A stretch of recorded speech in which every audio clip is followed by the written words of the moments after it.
This is what happens when it rains so much. We have a runoff from next door's dam into our dam. And look how much pondweed we have. Well, it's called duckweed actually.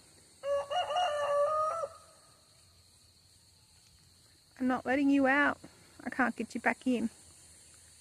We need a chicken tractor for you to come out. It bucketed down this morning.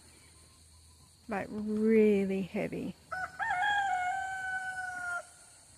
The girls won't even come up here. Beauty, Coco, come! Come! Come! Oh, there we go. There's Coco. Good morning, Coco. Good morning, Beauty. Good morning. I wouldn't go for a swim. It's going to be cold.